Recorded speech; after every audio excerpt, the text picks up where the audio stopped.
Assalamualaikum, jumpa lagi dengan Mana Suka. Teman dan sobat belajar, mari belajar bersama, semoga bermanfaat. Jangan lupa subscribe kan video apa ya? Ayo apa? Kalau ditanya mau melanjutkan ke mana? SMK jawabannya. Kenapa SMK? Bingung. Atau ada lagi anak ditanya ini, mau melanjutkan ke mana? SMK. Jurusan apa? TKR. Ditanya lagi, kenapa milih TKR? Gimana ya? Itu jawabannya bingung juga ya ternyata. Oke, agar tidak bingung, baik Anda yang sudah punya pilihan jurusan atau yang belum, akan kita bahas ya bagaimana tips pilih jurusan SMK. Tips yang pertama adalah sesuaikan minat dan bakat. Kita ketahui minat dan bakat itu secara mudah adalah kesukaan atau hobi ya, atau kecenderungan. Jadi ketika kita melakukan sesuatu dengan suka rela, itu namanya minatnya. Dan ketika menyelesaikan itu dengan baik, itu disebut dengan bakat. Contohnya nih, Anda itu kok suka mainan motor nih.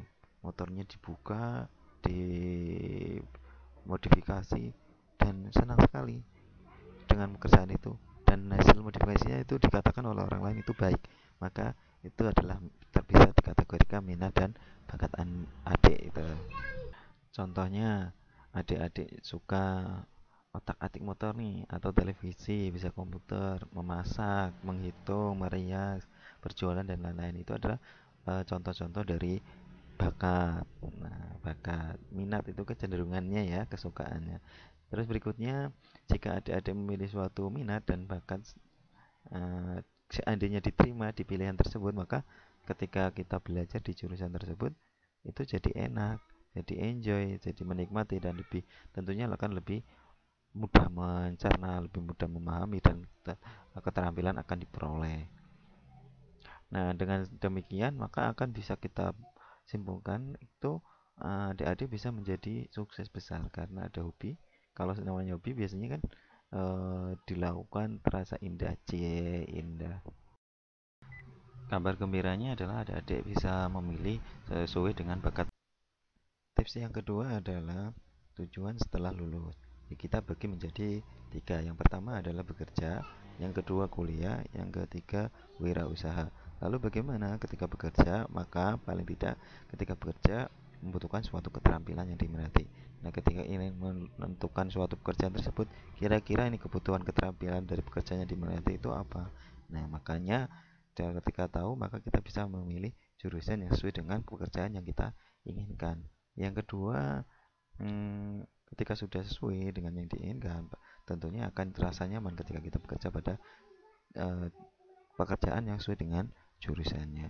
Akhir yang ketiga bisa jadi jurusan peminat sedikit, tapi yang perlu diingat ini yang ketiga ya, bisa saja jurusan peminat sedikit di bangku sekolah, tapi peluang kerjanya cukup besar. Kadang-kadang kita ikut teman untuk memilih jurusan, karena populernya jurusan tersebut, kita ikut jurusan tersebut dengan menyepelekan jurusan yang lain. Padahal di dunia usaha, di dunia kerja, ternyata jurusan yang lain yang kita sepelekan itu ternyata mempunyai peluang yang lebih besar untuk bekerja.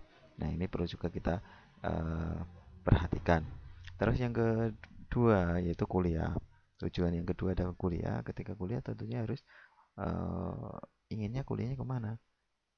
Ya, mengikuti kuliah maka jurusan SMK mengikuti cita-cita ketika kuliah tersebut. Nah, yang berikutnya adalah wirausaha. Nah, ketika berkeinginan menjadi wirausaha, membuka suatu kontraktor, membuka suatu bengkel, dan seterusnya, maka perlu keterampilan wirausaha. Disinilah yang dibutuhkan untuk memupuk. Jadi ketika di SMK mengambil jurusan yang sesuai dengan bidang kewirausahaannya, tentunya akan lebih maju bidang wirausaha yang akan digarap. Contohnya, kakak sudah punya usaha kontraktor, maka sebagai penduduknya desainnya belum ada, wah saya masuk ke DPIP atau jurusan yang lain. Seperti itu cara untuk tips yang kedua. kedua, yaitu tujuan setelah lulus sekolah. Oke, tips yang ketiga adalah cek seleksi persyaratannya. Jadi di dalam seleksi SMK, PPDB SMK itu terkadang ada syarat-syarat khusus yang harus dipenuhi.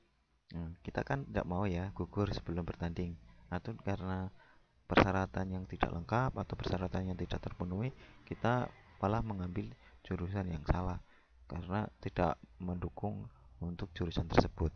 Maka dengan demikian ketika memilih seperti itu, secara otomatis kita sudah gugur karena syarat-syaratnya tidak terpenuhi. Ini yang perlu dipertimbangkan.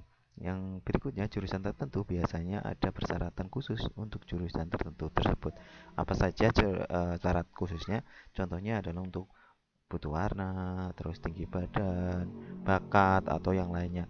Jadi dicermati peraturan yang ada atau juknisnya. Karena juknis belum ada setiap jurusan, maka sekarang menggali informasi lebih banyak lagi. Tips yang keempat adalah pilih sekolah yang dekat rumah.